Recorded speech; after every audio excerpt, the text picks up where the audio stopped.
नमस्कार, पेश है न्यूज रफ्तार से। शिवसेना की राष्ट्रीय कार्यकारिणी ने शनिवार को एक प्रस्ताव पारित कर महाराष्ट्र के मुख्यमंत्री और पार्टी प्रमुख उद्धव ठाकरे को बागियों के खिलाफ कार्रवाई के लिए अधिकृत कर दिया है। शिवसेना के अधिकतर विधायकों के समर्थन का दावा करने वाले राज्य के वरिष्ठ मंत्री एकनाथ शिंदे के विद्रोह का सामना कर रही पार्टी की कार्यकारिणी ने एक प्रस्ताव भी पारित किया, जिसके मुताबिक कोई अन्य राजनीतिक संगठन शिवसेना और इसके संस्थापक दिवंगत बाल ठाकरे के नाम का उपयोग नहीं कर सकता है। पार्टी सांसद संजय राउत ने कहा, कार्यकारिणी ने फैसला किया है कि शिवसेना बाल ठाकरे की है तथा हिंदुत्व और मराठी गौरव की उनकी उग्र विचारधारा को आगे बढ़ाने के लिए प्रतिबद्ध है।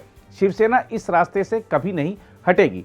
दूसरी ओर सोशल मीडिया पर शनिवार को वायरल हुए एक वीडियो में कुछ लोग शिवसेना के बागी नेता एकनाथ शिंदे के बेटे और ठाणे जिले के कल्याण से लोकसभा सांसद श्रीकांत शिंदे के कार्यालय के बाहर बोर्ड को नुकसान पहुंचाते दिखे।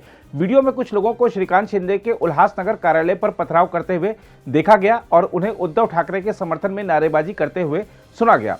इस बीच शिवसेना के बागी नेता एकनाथ शिंदे ने शनिवार को आरोप लगाया कि महाराष्ट्र सरकार ने उनके आवास सहित 16 बागी विधायकों के यहां उपलब्ध कराई गई सुरक्षा वापस ले ली है।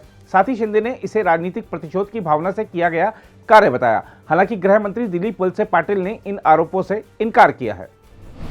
केंद्रीय मंत्री रामदास आठवले ने कहा है कि महाराष्ट्र की महाविकास आघाड़ी गठबंधन सरकार अब विधानसभा में अल्पमत में है, क्योंकि शिवसेना के 2/3 विधायक बागी नेता एकनाथ शिंदे के साथ चले गए हैं। पूर्व मुख्यमंत्री और नेता प्रतिपक्ष देवेंद्र फडणवीस से मुलाकात करने के बाद आठवले ने संवाददाताओं से कहा, शिवसेना के बागी नेता एकनाथ शिंदे के पास 2/3 से अधिक विधायकों का समर्थन है, जिसके बाद एमवीए सरकार अल्पमत में आ गई है। उन्होंने कहा कि फडणवीस ने मुझे बताया कि इस घटनाक्रम में भाजपा की कोई भूमिका नहीं है। उन्होंने बताया कि भाजपा ने न तो इस विद्रोह की शुरुआत की है और न ही समर्थन दिया है। उन्होंने कहा कि भाजपा इंतजार करने की मुद्रा में है।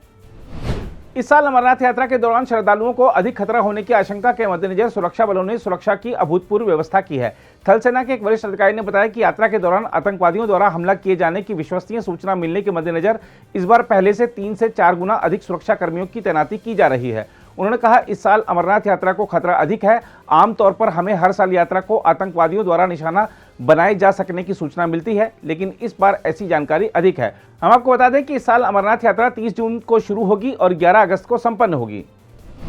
असम में शनिवार को भी बाढ़ की स्थिति गंभीर बनी रही और इस प्राकृतिक आपदा में जान गंवाने वाले लोगों की संख्या बढ़कर 118 हो गई है।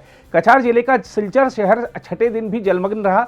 अधिकारियों ने बताया कि पिछले 24 घंटों में बाढ़ और भूस्खलन के कारण 10 लोगों की मृत्यु हुई है, जिनमें बारपेटा, धुबरी, करीमगंज और उदलगुरी जिलों के 2-2 व्यक्ति और कछार तथा मोरीगांव के 1-1 व्यक्ति शामिल हैं।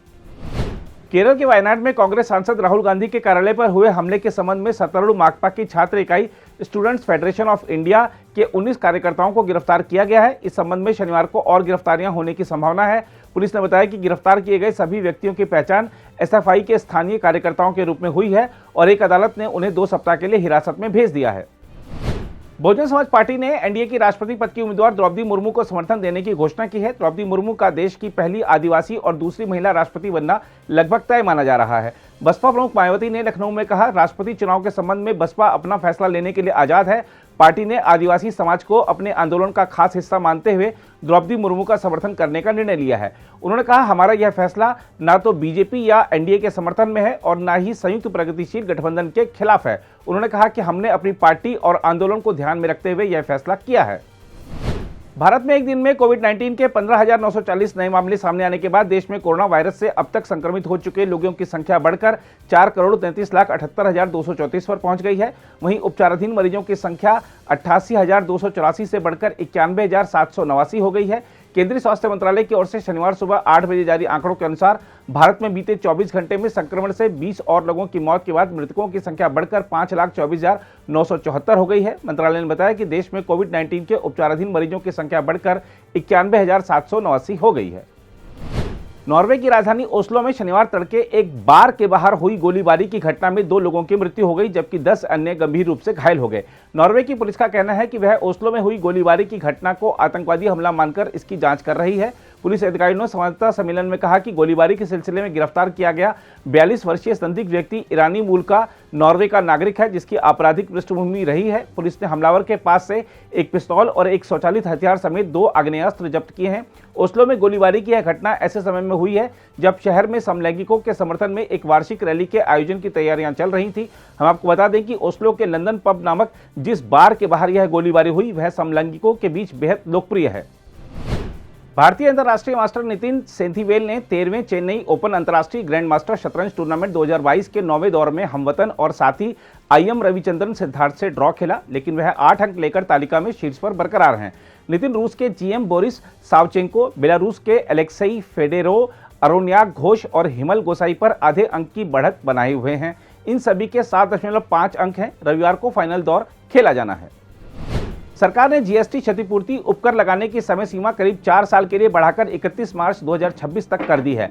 वित्त मंत्रालय द्वारा अधिसूचित माल एवं सेवा कर नियम 2022 के अनुसार 1 जुलाई 2022 से 31 मार्च 2026 तक क्षतिपूर्ति उपकर का आरोपण जारी रहेगा।